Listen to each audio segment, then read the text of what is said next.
we have an hour, and I'm going to start with introducing myself a little bit and tell you a little bit about what we're going to discuss. I'm not an historian primarily. I have a background in history. I'm not an academic. Back in the day, you may recall, people got their news from folks, troubadours, and bards who went from town to town relaying the news. I like to think that that wasn't a bad gig, that you would show up at the local castle or place and tell your story about the news. So I'm here to tell you the news about the famine, maybe from a perspective you have not heard before. Let me ask about my audience. Silly question, but how many of you have Irish or Celtic ancestry here? Figured as much. Me too. My grandmother's family came from Belfast. Her family was Scots-Irish, probably both on the Catholic and the Protestant side. They came to Western Pennsylvania in 1909 and they mined coal. And so I have some background in that. I'm going to talk a little bit today about the factors that led to the famine, what the famine involved. Let me ask you this as well. How many have heard or are familiar with the famine of 1846, roughly 50? Very informed crowd, very good. Did any of you hear this through your own family lore or stories that were passed down? Okay. Let me log in and block up. I'm going to bring up a couple of images. My format is to talk about some background. I also have some first-hand primary sources as well as some images that I think would illustrate things. Excuse me.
See how this works, but I want to be able to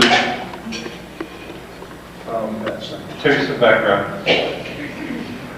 All right. So we're going to talk about the factors that led to the famine. We're going to talk about the experience of the Irish and the British, a few first-hand accounts.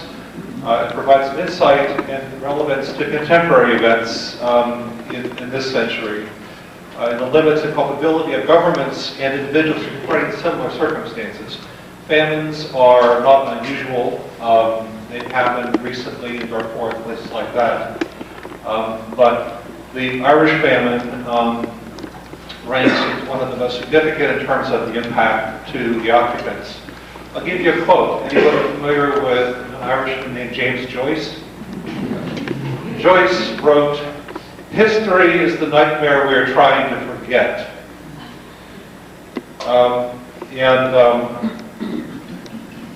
There are a variety of fictional and non-fictional sources. One of my sources is a book that I'll provide information for you at the end of the presentation, if you want, by a woman named Cecil Woodham Smith. Anybody hear of her? Interesting. What do you know about her? I read the Great Hunger. Yeah, but she was also a romance novelist. And she wrote the book in the early 60s. She had a background, her family was British and Irish.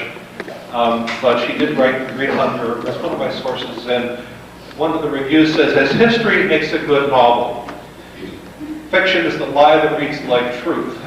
I would say sometimes fiction evokes a larger truth in her rendition. And I would say that sometimes it takes a novel to convey the human suffering and desperation with Irish Potato Famine.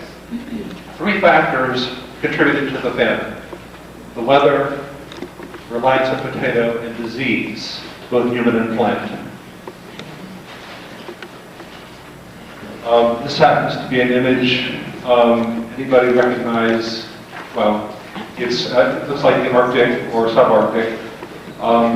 Anybody familiar with the Little Ice Age? Yeah. Okay, the Little Ice Age lasted roughly, I believe, before the Elizabethan era, 1500s, until about 1850. There's actually a couple of good stories about it, but the Irish famine happened at the end of the Little Ice Age, which affected Europe and the world as a whole.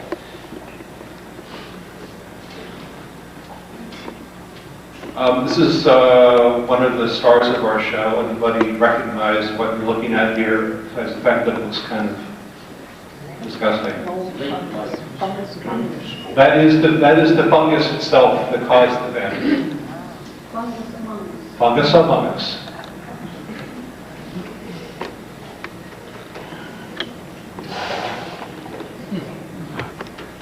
Metaphora investans. And that's what it did to potatoes. That's actually a recent species. The fungus is actually still around that caused this.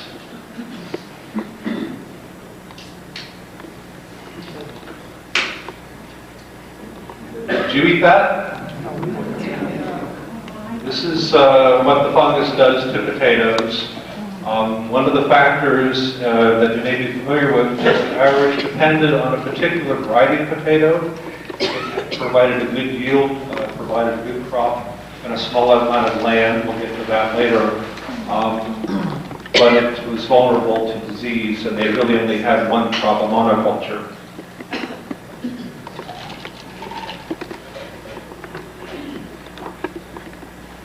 Here's another character. I guess what I'm going through some of the characters in our drama here of the famine. Anybody familiar with the effects of typhus? Now, I mentioned the factor being disease during the famine. This, of course, in the 1840s was before modern medicine and theories of bacteria and germs, before modern antibiotics. So there were a variety of diseases that were rampant, cholera among them, and typhus. Typhus played a role.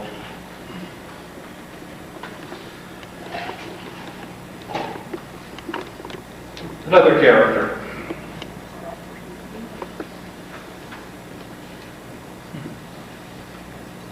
Anybody recall the Irish name for police being bobbies? And the fact that they were named after this fellow, because one of the good things he did was to establish the Metropolitan Police Force.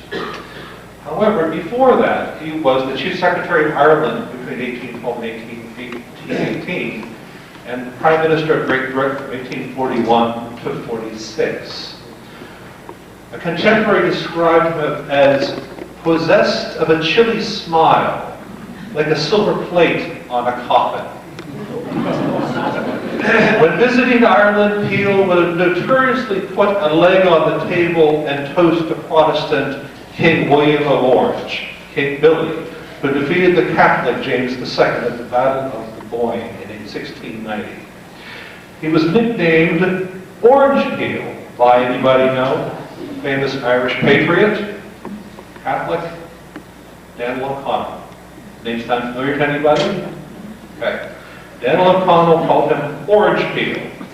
The passage of time had softened Peel's opinion of the Irish, but he was still a factor in the history and tragedy that ensued.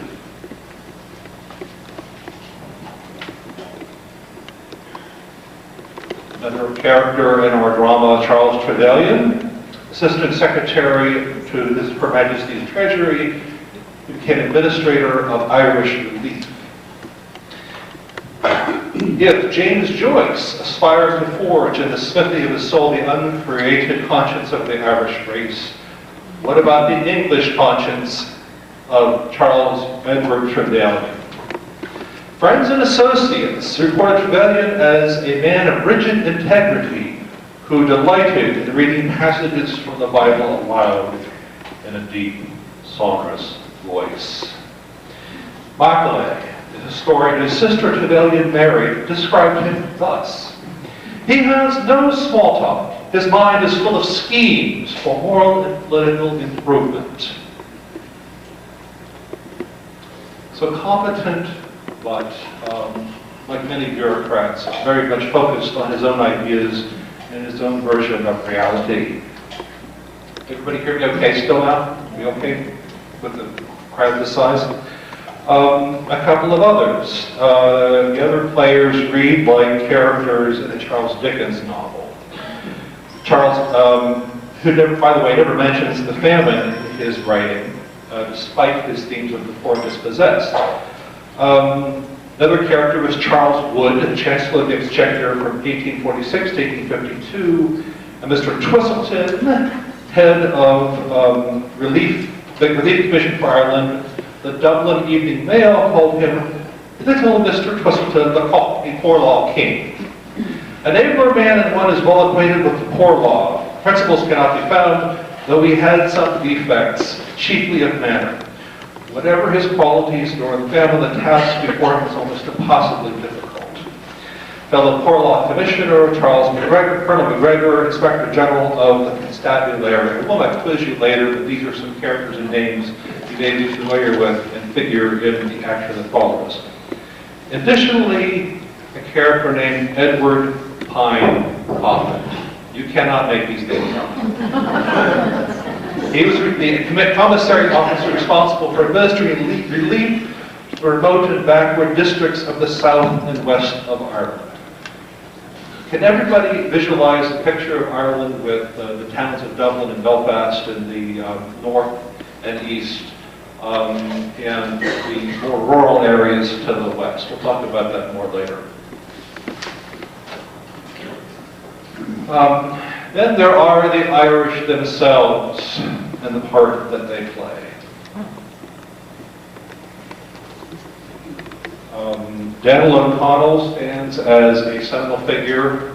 By the 1840s, he was advanced in age, but he grew up in a Catholic family. As a boy, he was raised by a relative who sent him to school to become a lawyer, which he did become. Interestingly enough, as you may be aware, the Irish Catholics were barred from holding office in Ireland in their own country. Is anybody familiar with that? You know what that dates to? The anti-poor, the anti-Catholic laws. It dates to Cromwell. There were laws passed to pacify and control the Irish.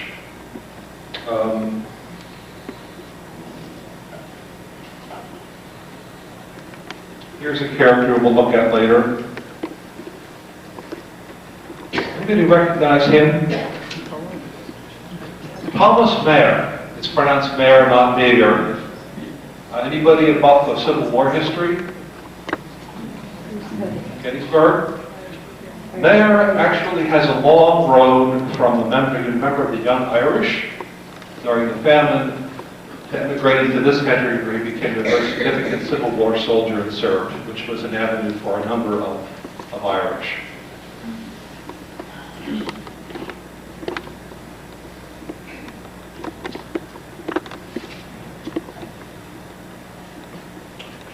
William, I mentioned the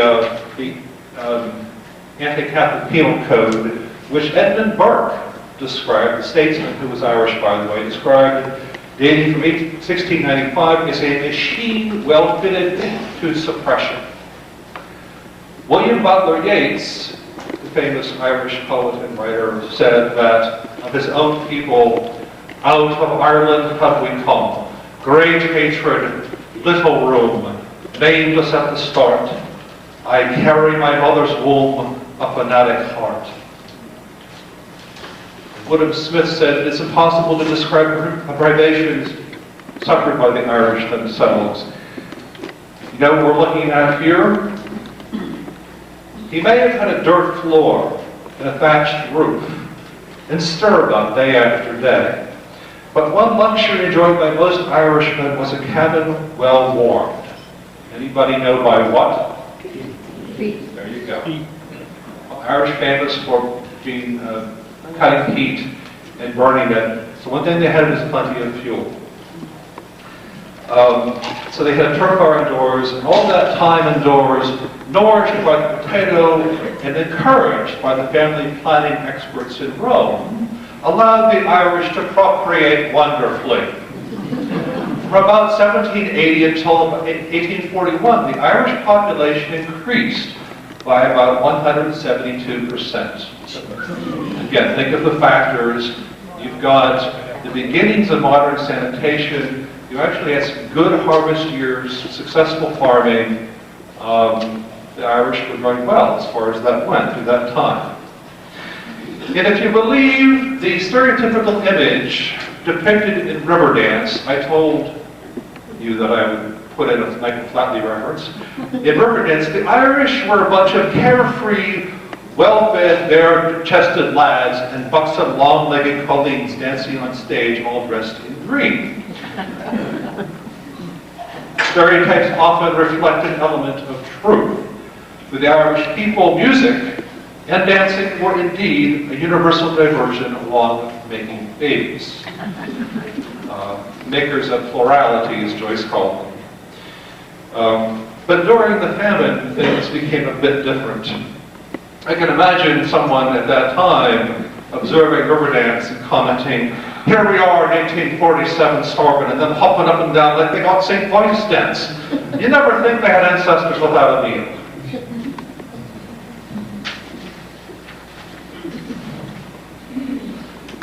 Brendan Behan, the playwright and former member of the IRA in his youth, said of his own people, "It's not that the Irish are cynical, it's rather that they have a wonderful lack of respect for everything and everybody."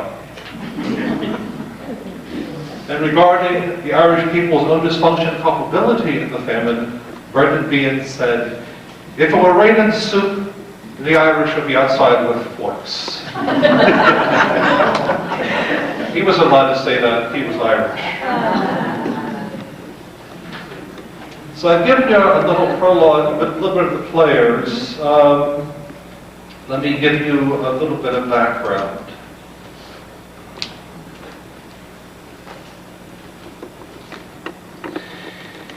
Snow rarely falls in Ireland today. Well, we wonder about the winter we just had. But in November of 1846, near the end of the Little Ice Age that affected all of Europe, 6 inches fell. Icy northeastern gales blew across Russia, bringing hurricanes of snow. From the bog of Allen to the mutinous waves of the Shannon, as James Joyce, born 30 years after the famine, wrote 60 years later. The snow fell throughout December so deep it blocked mountain roads, canals, and small rivers froze over. You Joyce fans, the quote I just included about the bog of Allen and mutinous waves of the Shannon, you know what work that's from.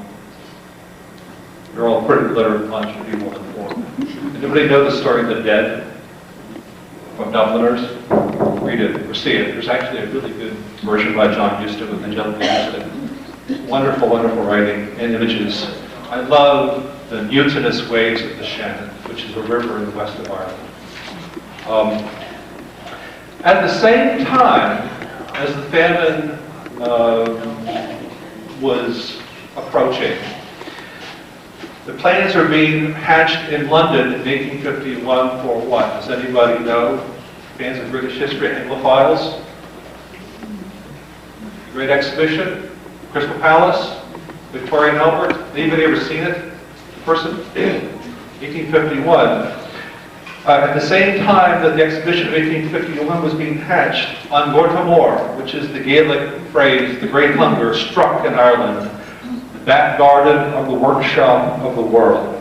Traveling in Ireland in 1848, William Gladstone, the future Prime Minister, wrote a letter to his wife, "Ireland, Ireland, that cloud in the west, that approaching storm."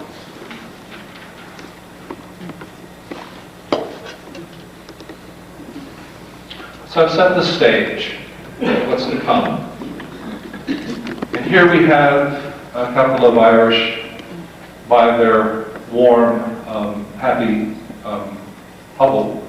Not too bad. I'm going to take a minute and see if I can expand this picture. My laptop is showing me the image up there, but not on my screen. Excuse me for a second.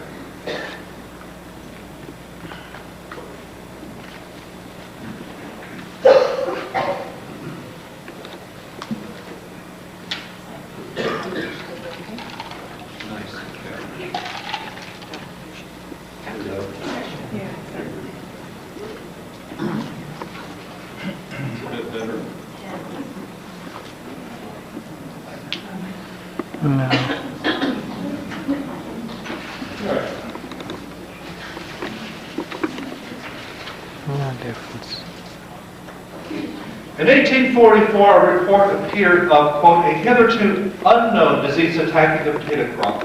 It appeared first in the Isle of Wight, located in the English Channel. At the beginning of July 1845, the crop promised well. Weather was dry and hot, followed by 3 weeks of continued gloom, low temperatures, chilling rains, and fog. The traditional Irish method after digging potatoes was to store them in a pit, where the tubers were to some extent protected from the elements. However, that year, when it was time for the potatoes to be taken from the ground, disastrous reports began flowing in.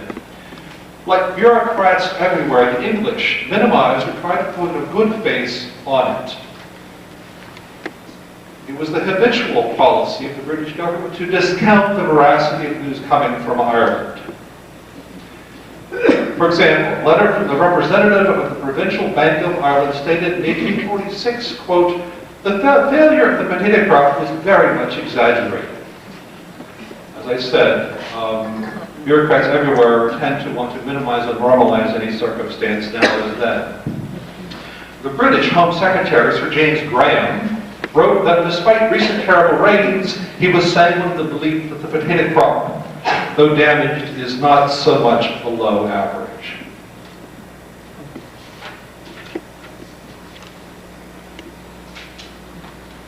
I have this presentation divided into sections. We went over the players. We just talked about intonations of the disaster. My next section is called consternation. As for matters that disturb people, intimations of what was coming. Okay. Quote, the worst thing about some men is that when they are not drunk, they are sober. Said Yates. The news from Ireland grew steadily worse. In Armagh, there was hardly a sound potato. In Antrim, the failure was more serious. In the south, Bantry and Clonakilty reported a great failure. In Tyrone and other countries, potatoes brought up a few days ago, seeming remarkable good, have rotted.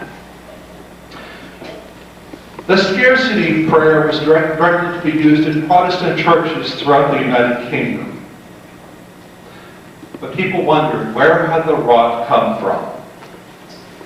Some suggested potatoes had been blighted by static electricity generated by the smoke and steam from hundreds of locomotives from the new railways. Others said the disease was caused by mortiferous vapors rising from blind volcanoes in the interior of the earth. I have never seen a blind volcano. I never hope to see one. And I don't know what mortiferous vapors are, but I suspect they're not good.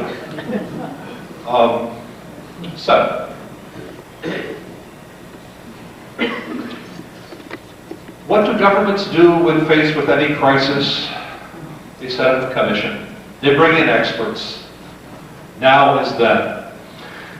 Robert Peel set up a scientific commission. It is always easier to substitute bureaucracy in place of action. Bernard Shaw wrote, he knows nothing and thinks he knows everything. This clearly points to a political career. One of the experts called him was a fellow named Dr. Lyon Playfair. Again, these are as Dickensian names as you could wish for. He was a scientist and chemist, and a member of the commission who was perhaps more successful as secretariat than as a scientist. He advanced a theory that it might be possible to mitigate the evil of the potato by some chemical application.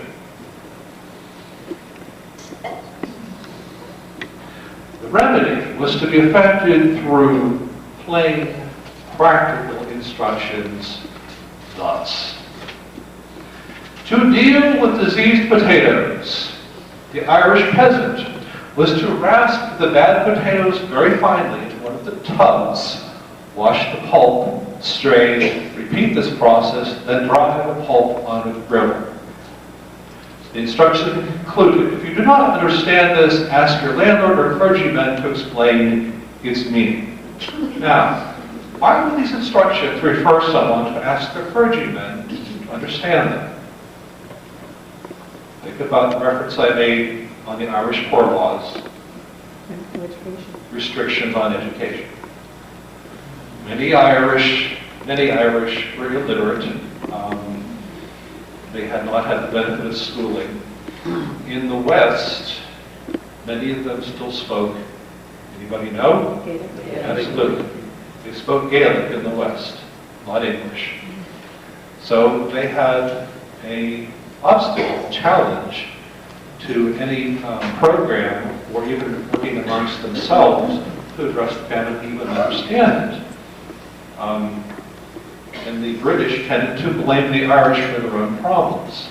Certainly the Irish exhibited a degree of dysfunction, but a lot of the conditions were created by the British themselves. As I said, other proposals from the Commission in Playfair included, get this one, cutting up potatoes in slices and soaking them in bog water, then reclaiming the rotting potatoes by drying them in ovens or spreading them with lime and salt. Treating potatoes, yum. Think of getting that at Giant Eagle or your grocery store. Treating potatoes with chlorine, manufactured by mixing vitriol, manganese dioxide, and salt, thus embarking the Irish on the domestic manufacture of poison gas. The Shaw quote, beware of false knowledge, it is more dangerous than ignorance. So you have a bunch of maybe well-meaning bureaucrats beginning to realize they have a problem, meaning the British, and searching for some answers, any answers that will begin to address it. For the Irish themselves, as the problem became worse, excuse me?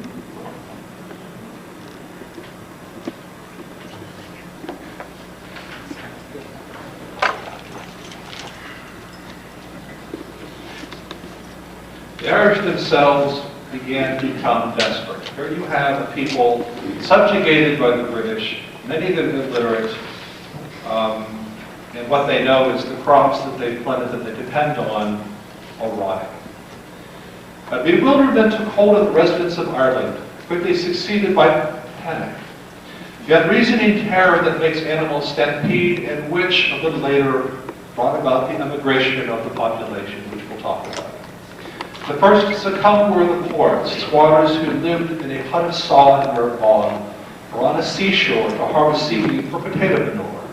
With the potatoes lost, they abandoned the hovels and descended on the towns in droves. Here we have an example of one of the dwellings. Anybody know the term scalp or scalpine, an Irish term? About the rudest shelter that you can imagine, a hole in the ground with some sticks over top to provide a little bit of shelter from the weather. Throughout during this period, 1846, Trevelyan worked very hard. He rode the beat at the Treasury until 3 a.m., dead beat, and working weekends, weekdays and Sundays alike. He insisted on examining and pronouncing upon every application for Irish relief, since as the Irish descended on the towns, there were efforts being made to provide for the poor and the starving. He worked so hard that he lived by himself, talking about Trevelyan.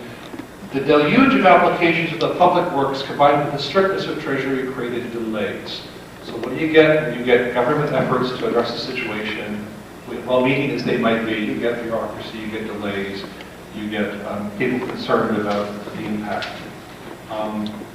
A British representative named Colonel Jones wrote to Trevelyan that, quote, "Fear hangs over Ireland like a cloud. There is an undefined notion that something very terrible is going to take place soon."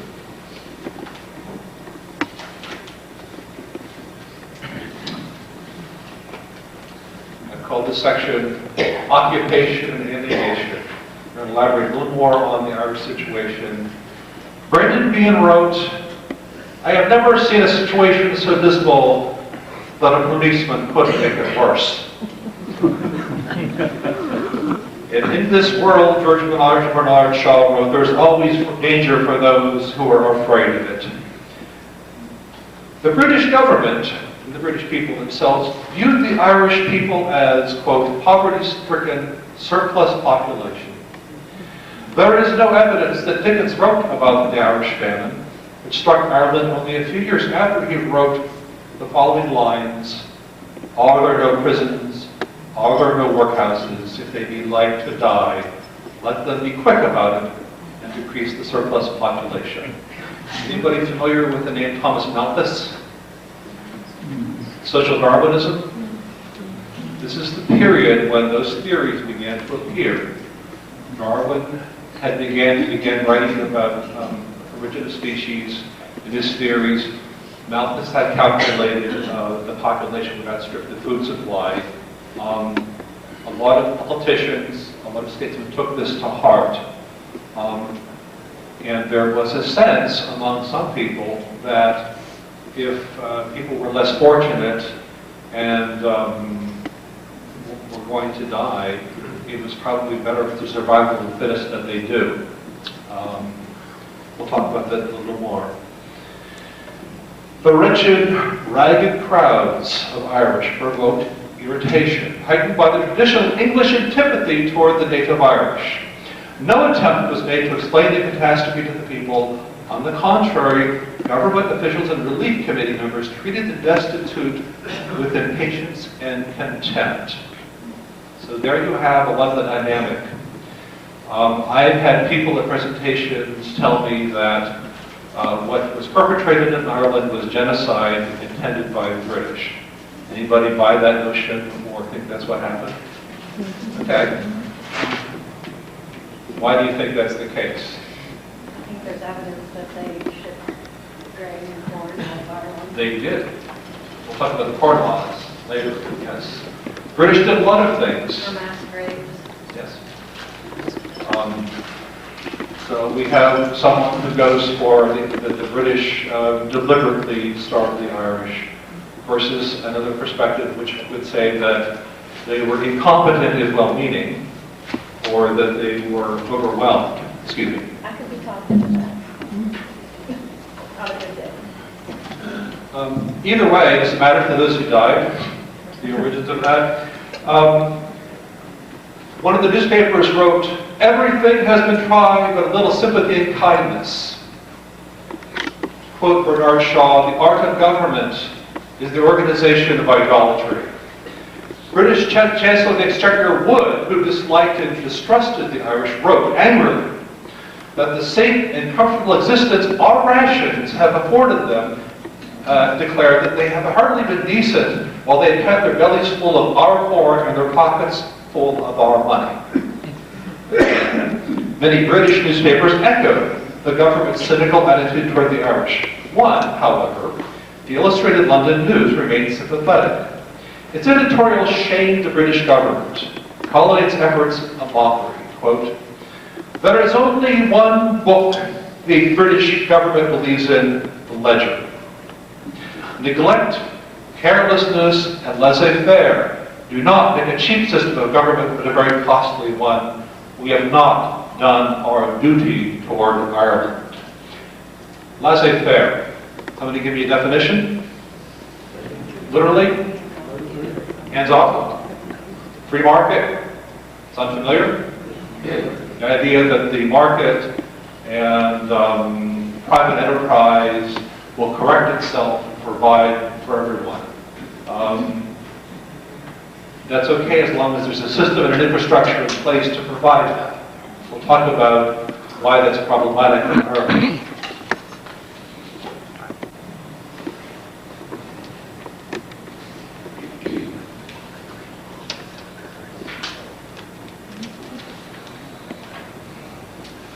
Men have to do some awfully mean things to keep up the respectability, Shaw wrote.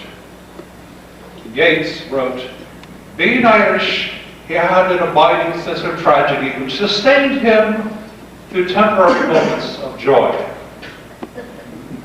By February of 1847, Trevelyan and most British politicians believed they had done their best and could do no more. Quote, we must do all we can and leave the rest to God. The idea that the famine was the will of the Almighty was a consolation. Trevelyan hoped that the Catholic priests made this clear to their flocks in Ireland. It is hard upon the poor people that they should be deprived of knowing that they are suffering from an affliction of God's providence. It's a fairly convenient view. And to be fair, the Catholic priests and clergy undertook Herculean efforts to help their people in feeding them, providing care to them. So the Catholic Church actually comes out very well in this. Anybody here heard of the term conacre? Okay, we're going to talk about conacre.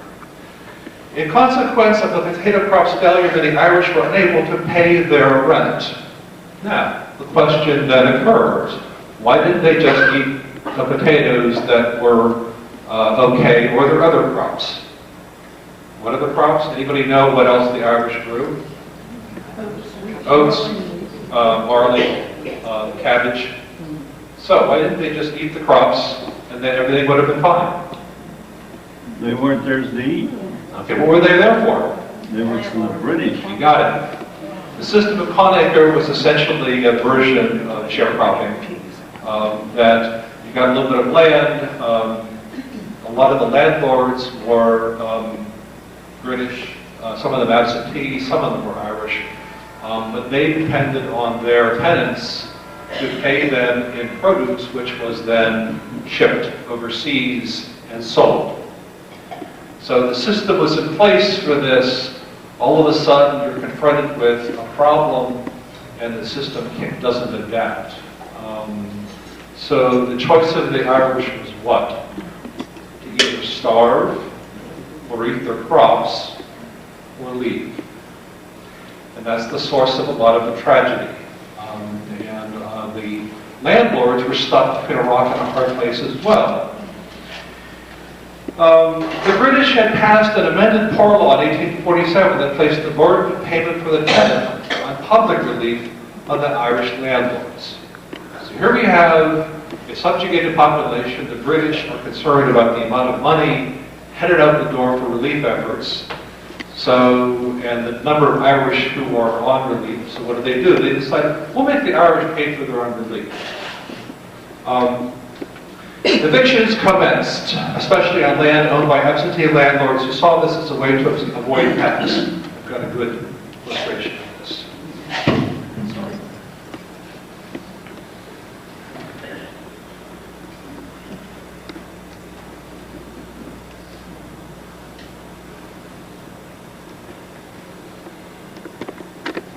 Here we have whole districts being cleared, not a roof tree to be seen with a happy cottage of the laborer or the snug homestead of the farmer.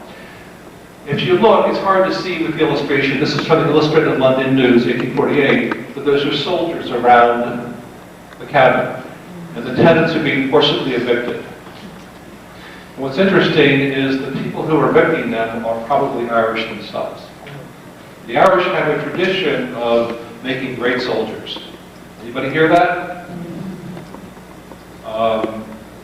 Especially if you're poor, 3 squares and the chance to distinguish yourself is not a bad gig, I think, sometimes. So the Irish were evicting their own people. Where do they go after they're evicted? They go to the cities, if they can make it, or they go to the scouts. you saw.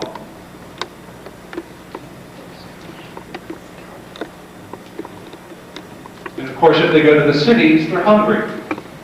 And they depend on finding supplies there. And you have, with lots of people who are starving and desperate, sometimes you have riots. And of course, it's easy to vilify the landlords, but they had to pay tax. Many of them were not wealthy either. So they were stuck in how to provide for their tenants. The Illustrated London News reported in 1848, 16,000 and odd persons were unhoused in the Union of Kilrush. 71,130 holdings done away with in Ireland, nearly as many homes destroyed. What does that mean? You saw the soldiers there. They turned the tenants out. What do you think they did then? Knocked it down. Why? Because the Irish would come back. So not only did they evict the Irish out into the cold and wet, remember, this is a chilly, cold season during the end of the Little Ice Age. Weather in Ireland is not exactly Fort Lauderdale to begin with. So you have people being exposed and hungry. 6/10 of the lowest tenantry ripped from their now roofless or annihilated cabins and houses. It was common for the evicted to take refuge in what was called a scalp. A hole was dug in the earth 2 to 3 feet deep, okay, and roofed over with sticks and pieces of turf. And in this burrow, a family existed. I'm thinking like Irish hobbits, but less palatially. Slightly superior was the scalpeen, a rather larger hole, often made with the ruins of a tumbled house. From both, if discovered, they were remorselessly hunted out. Anybody read Angela's Ashes? And where they're living in Ireland, and discussion of what their homes were like, talking about one part of the apartment was like Italy and warm, and the lower part of the house was always wet and there was rain outside. The Irish were well used to this kind of living, which figures later. Do not waste your time on social questions. What is the matter with the poor is poverty. What is the matter with the rich is uselessness. I didn't say that. George Bernard Shaw said that.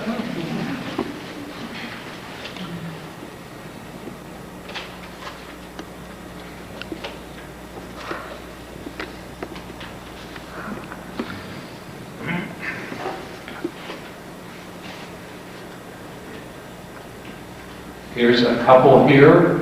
The horrors of Skull. The Illustrated London News, which I mentioned before, sent an eyewitness to sketch and report back.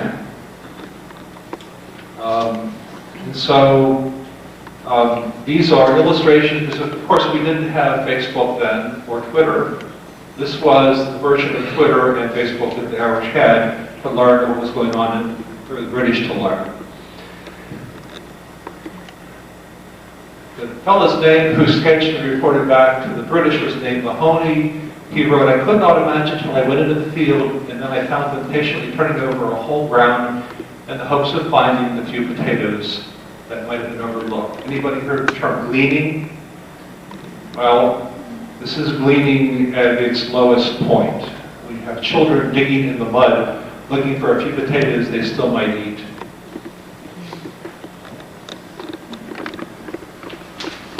Mahoney also wrote about this particular sketch. The sketch of a woman and children represents Bridget O'Connell. "I lived," she said, "in the lands of Górta. My husband held 4 acres and a half of land and 3 acres of bog land. We were put out last November. He owed some rent. I was at this time lying in fever. Dan Sheedy and 5 or 6 men came to tumble my house." Tumble meaning knock down. "They wanted me to give possession. I said that I would not. I had fever and was within 2 months of my confinement." You know what she means by confinement? She's pregnant. They came to knock down her house around her. "They commenced knocking down the house, and at half of it knocked down when 2 neighbor women, Nell Stacey and Kate Hell, carried me out. A priest and a doctor attended me. Father Mahan anointed me. I lay for 8 days, when the creature I carried was born dead. I lay for 3 weeks after that. The whole of my family got fever, and one boy, 13 years old, died of want and hunger, all lying sick. So when we talk about, isn't it great to be Irish today? It's great to be Irish if you're one of the ones that escaped that. John, how much time do we have here? I want to wrap up. You need to. Do you leave? You okay? Yeah. Okay.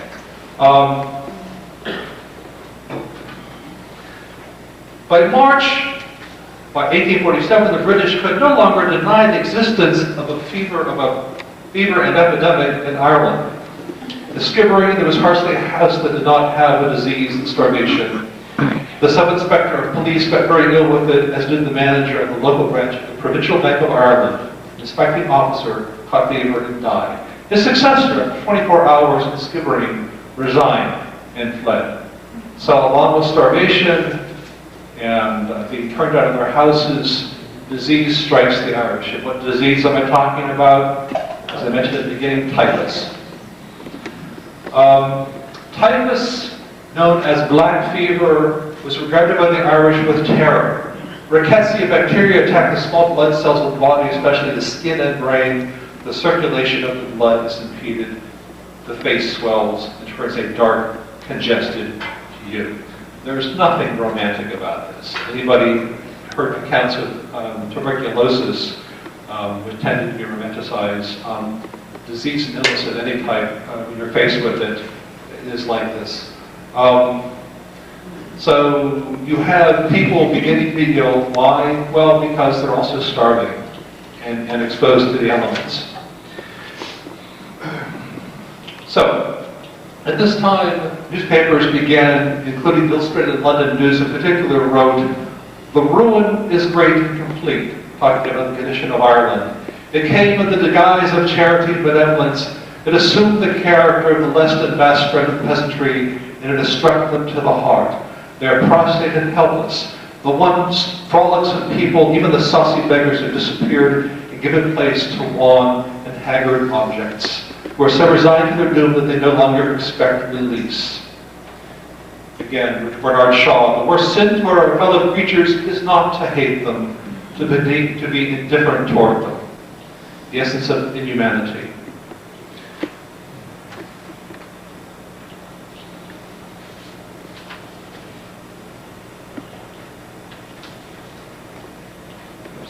Jump ahead here.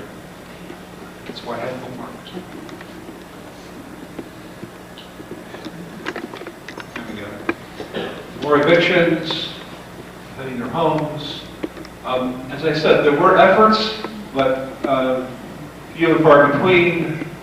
There were efforts by some of the landlords significantly to help, but they were overwhelmed. There's another scalp. So there's some sympathy in Britain, in particular the Society of Friends. Anybody know the other name for them? Quakers. Yeah, so they embarked on relief efforts and tried to help and began to provide relief, but the Irish were pretty much abject. And of course, along with relief, the Irish were forced to go into poorhouses. Anybody hear accounts of poorhouses from the 19th century? Read Dickens. Poorhouses were designed as a last refuge. You went there and you had nowhere else to go. The idea was that you could go, ideally, theoretically, be put to work, be given a meal, might have a place to crash for the night. And among the relief efforts, based on free market system, you of course had to put people to work. And the work that they found, much of it was building roads. So you would send these people out into the countryside with a pick and a shovel, children as well as women and men, to work for their food.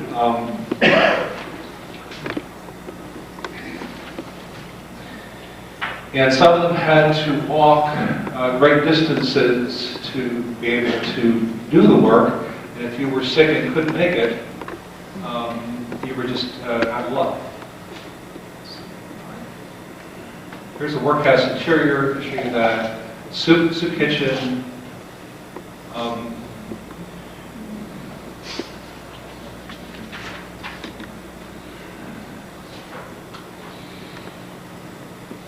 In the spring of 1846, the Irish still maintained a belief in the British.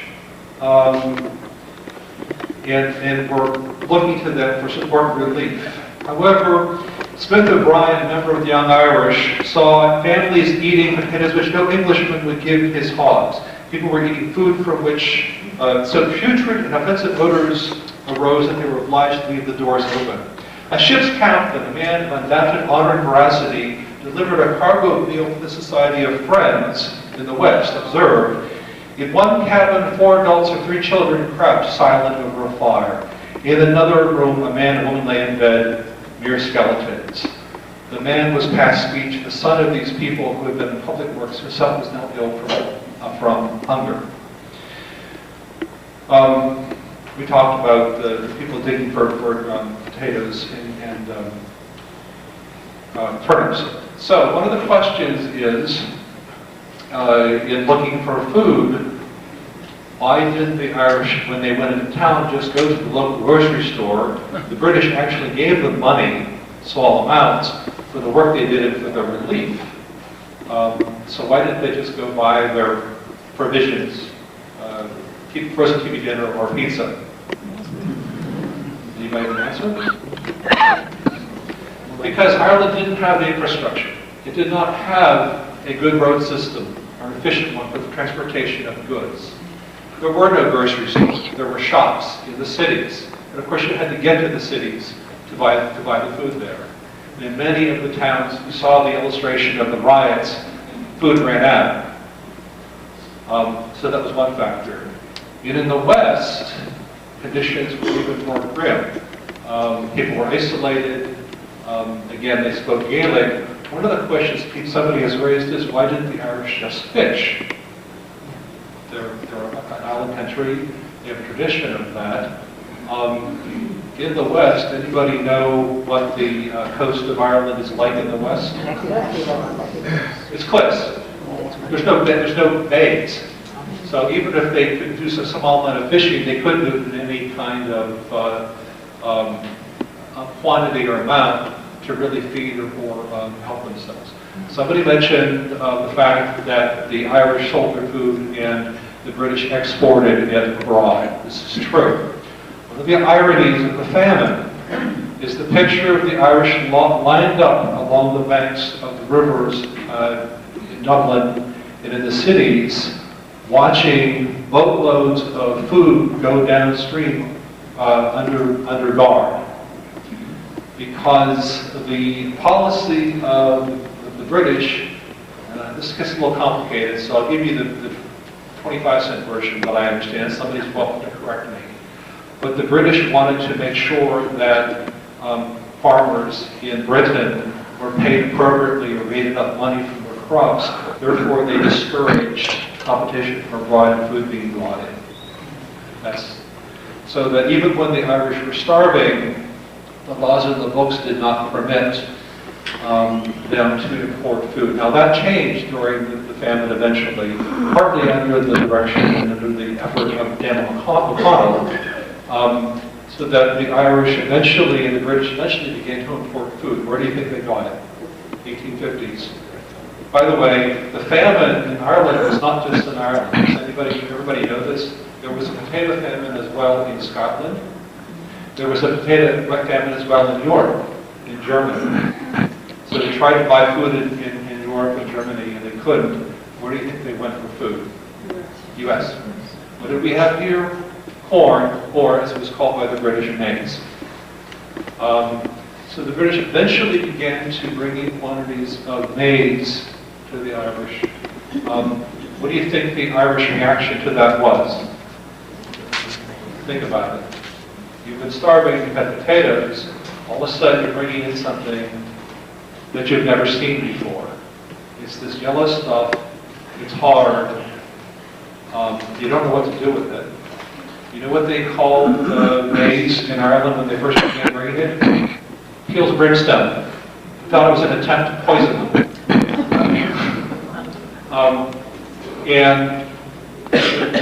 Corn is a very different grain from others.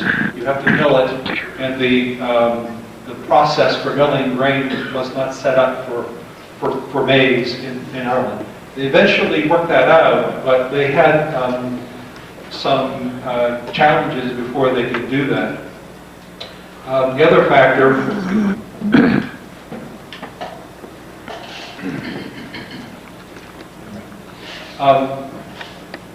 there was wheat available and food surplus grain. And what was that used for in Ireland, among other things? Actually, a lot of it was used for it. Anybody a fan of Tullamore Dew besides me?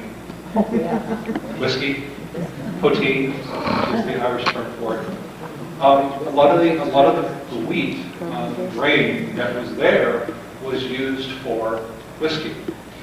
And when the British and other Irish tried to reserve that grain rather than whiskey, the Irish wouldn't let them get away with it. Even though it meant starving. And it's kind of hard to argue with someone whose only solace and form of comfort is a drink.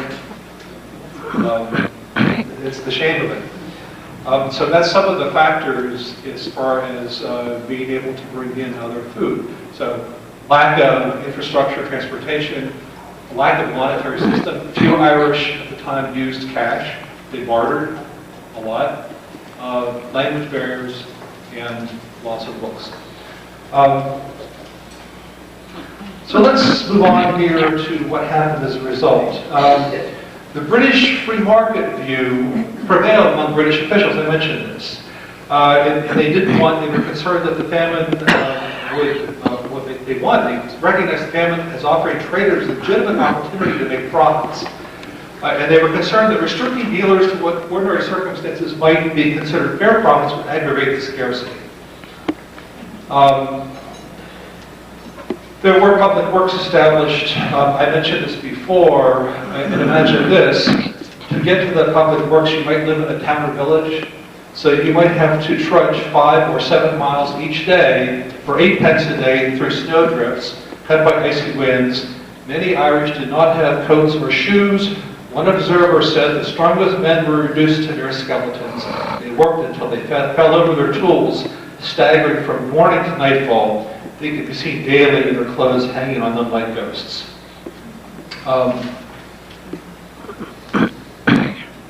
Remember with the soup kitchens, there were efforts to provide soup kitchens, but there were conditions. Remember the scene in Angelus Ashes where Frank McCourt warns of a special place in hell for supers? You know what supers are, or were, where that came from? Supers were the Catholics who took the soup from the Protestants to avoid starvation. Often that meant doing what? Converting. It meant giving up your Irish faith. Strings attached. So yeah, sure, we'll feed you, but you have to essentially give up your faith. And I mentioned the Indian corn on ground, talking about how the people can prepare corn. Corn is sharp and irritating, it can pierce the intestines. It's all but impossible to digest unless it's boiled. So it has to be prepared properly. Many Irish refused to eat it at first and claimed the British were trying to poison them. So you've got these conditions everywhere. You've got your own people being turned out and means to care for them failing. You've got people turned out of your homes. What do you do if you don't have any means at all, any money, any connections? What do you do in these kind of circumstances? You leave. And thereby hangs a tale, and very much a tale in wheeling. So at this time, a couple of quotes. Those who could fled Ireland, traveling by ship to New Zealand, Australia, Canada, and the U.S. The landlords were happy to see them go, since the poor law made them responsible for relief. So landlords, in general, said, good riddance, I don't have to pay for you anymore. In the U.S., demand for European goods after 1807 was almost non-existent. Timber ships leaving Britain for North America were forced to go back carrying only ballast. Let me illustrate this. So you have, in Canada and the U.S., you have wood being cut down probably around here and carried back to England in the mid part of the 19th century to build ships. British Navy was quite significant. You need a lot of wood to build ships, but you've got nothing to send back.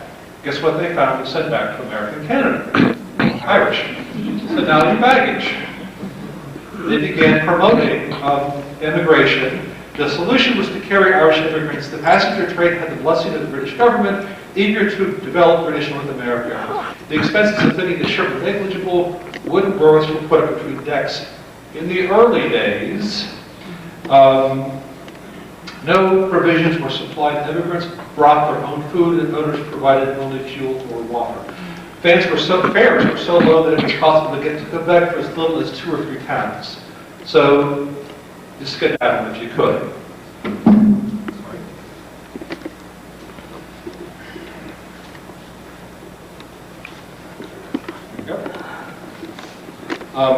And I mentioned the Irish emigrated, large Irish populations in New Zealand, Australia, the US, Canada.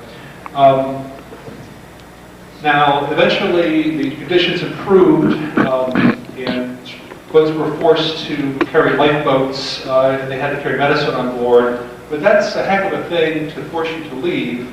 It's also one of the reasons why Ireland lost some of its best and brightest at that time. The Irish have a long history of troubles up till recently.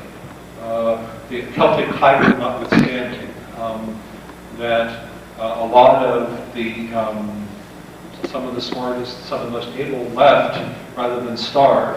What you've got is a lack of people to do farming. It really devastated the population. The Irish immigration is unlike most other immigrations because it was from less civilized, less skilled people to a more civilized and skilled community. The Irish, from visible poverty, brought nothing, and thus this poverty habituated them to standards of living which the populations among whom they were considered unfit for human beings. Cellar dwellings, whether in Irish Pence or North America, were almost invariably occupied by the the Irish. Poverty and ignorance in the wilderness brought them here. But it must not be forgotten that these cellar dwellings resembled the dark, mud-floored cabins in which over half of the population of Ireland were accustomed to live. So today, as we celebrate St. Patrick's Day and drink our green beer, the Irish, of course, have made great inroads in politics, in education, in health. But at the time when they arrived in this country, in this part of the country, including Pennsylvania, southwestern Pennsylvania, and West Virginia, how were they received? Any idea? They were looked on as... Irish need not apply. You got it. They were looked on as, it were, as less than human. And of course, many of them were Catholic, which concerned people. So you have a political cartoon which talks about the threat from foreigners. Pretty clearly, the foreigner on the left looks Irish, the foreigner on the right looks Chinese, looks Asian. And that is a figure of Uncle Sam being eaten. So people here were very concerned about the influx of foreigners from Ireland and other countries. And so the Irish would take whatever jobs there were. And they actually competed with African Americans and freed slaves later on for jobs. But at the time, they dug ditches, they made canals, because that was the work there was, and that's what they were suited to. Which brings me to wheeling. Because I have traveled on a bicycle part of the C&O Canal. And I also know that about the time the C&O Canal was finished, or around that time, railroads came in. And when the first, I believe the first railroad started was Baltimore, Ohio. And I passed the station here, and I believe Wheeling was the western terminus for the railway, which was finished in 1851. Am I right? Anybody correct me on that? Yes. All right. Thank you. And then followed on the National Road, followed on the canals. Who do you think built that railway? Why? Because they showed up, they needed jobs, and they were put to work in gangs digging and building the railway exactly during that period. And that was an opportunity for them. You know, it's easy to look back now and look at the and look at the advances the Irish have made and talk about the wonderful aspects of the culture, which is true. One of the things I wanted to say, the Irish have a reputation for conviviality or hospitality because they were. Those are true. But in order to get here to where we are now, all of these people had to go through what they went through, as did many other immigrants to the U.S., by the way, and make their way. And it wasn't like your ancestors came or my ancestors came, and within a few years were running things in Tammany Hall or elsewhere. It took a couple of generations. Now, what was the event? I mentioned Thomas Mayer. What was the event that was enormous in the Irish gaining credibility and advancement? Civil War.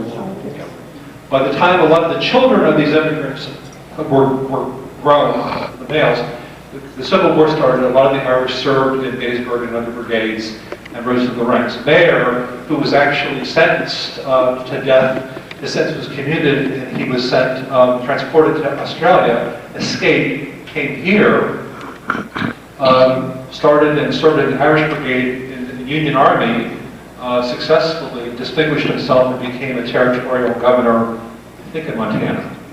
So, just to give you some perspective on that.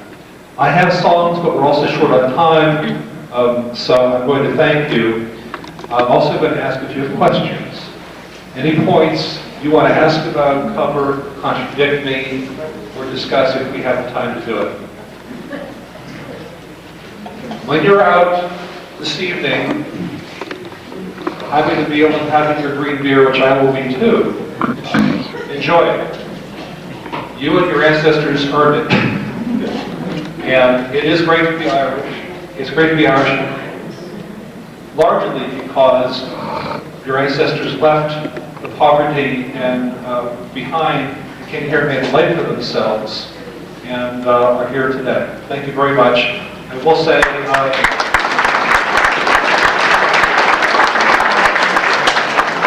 want to thank Sean for inviting me. I am also doing other events in Pittsburgh. I'm going to be doing a presentation on Woody Guthrie in Pittsburgh for Labor Day. I got a million of them, so I do a number of subjects. But the Irish again happens to be one of my favorites, and I hope you enjoy it.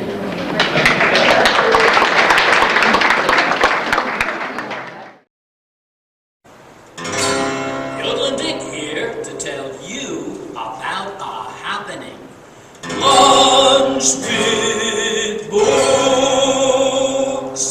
Lunch with books, that's books and cooks and hacks and cracks and yearns and sings and rocks and snaps and more and more. Lunch with books. Lunch with books. At the Ohio County Public Library in Wheeling, West Virginia. It'll make you feel like yoga. Hey,